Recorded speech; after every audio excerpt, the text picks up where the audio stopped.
সুদীপ বাবু একটা তরতাজা যুবক মেয়েকে হোস্টেলে আবদ্ধ করে সিগারেট সেই মেয়েটার গায়ে লাগিয়েছিলেন, নৃশংসভাবে রেপ করেছিলেন, সেটা ত্রিপুরার মানুষ ভুলে না। লজ্জা হয় না যারা কংগ্রেস করেন? আপনারা জানেন মাত্র কয়েকদিন আগে বিহারের একটি জনসভায় রাহুল গান্ধী এবং আরজেডি দলের নেতা তেজস্বী যাদব এবং ওনার একজন সহযোগী যেভাবে নরেন্দ্র মোদীজির মা সম্পর্কে উচ্ছেদ ভাষায় বক্তব্য রেখেছেন, আমরা তার প্রতিবাদে আজকে এখানে বিক্ষোভ মিছিল আমরা সংগঠিত করেছি। আমরা তাদেরকে ধিক্কার জানাই। আমাদের ভারতবর্ষের একটা সংস্কৃতি আছে, একটা কৃষ্টি আছে, ভারতবর্ষের একটি আধার আছে, যেগুলা পৃথিবীর কোন দেশের সঙ্গে মিলে না।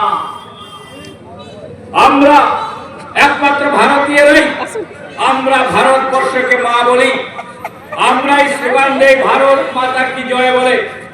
বিশ্বের কোন দেশ তার দেশকে মা বলে সম্বোধন করেন না।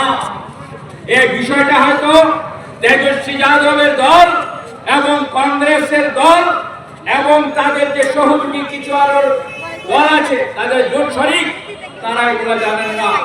তারা ভারতবর্ষের মাকে সম্মান দিতে জানেন না। আমার তো সংশয় হয়, সন্দেহ হয়, তারা তাদের নিজের মাকে সম্মান করেন কিনা। এটা মাতৃভূমি। নগরবাসীর কাছে আমি বিচার দিয়ে যেতে চাই। গত কয়েকদিন আগে আমাদের স্পিকারের অসুস্থতার সুযোগ নিয়ে কৈলাসহর থেকে উত্তর ত্রিপুরার বিভিন্ন এলাকা থেকে সিপিএম কংগ্রেস এককাট্টা হয়ে এই ধর্মনগরে একটা মিছিল করেছে। পেছন দিকে যখন তাকিয়ে দেখেছে যে 100 ফুট লম্বা হয়ে গেছে লাইন, আমরা এই ত্রিপুরা রাজ্যে বারে বারে সিপিএম এর দূষণ, এই সুদীপ বর্মন, আশিস সাহা বারে বারে আমাদেরকে বিক্রি করেছে, আমাদেরকে লুণ্ঠিত করেছে, আমাদেরকে শায়েস্তা করিয়েছে। আমাদের স্পিকারের অসুস্থতার সুযোগ নিয়ে সেই দিন মিছিল করে লড়াই চাই, লড়াই করে বাঁচতে চাই।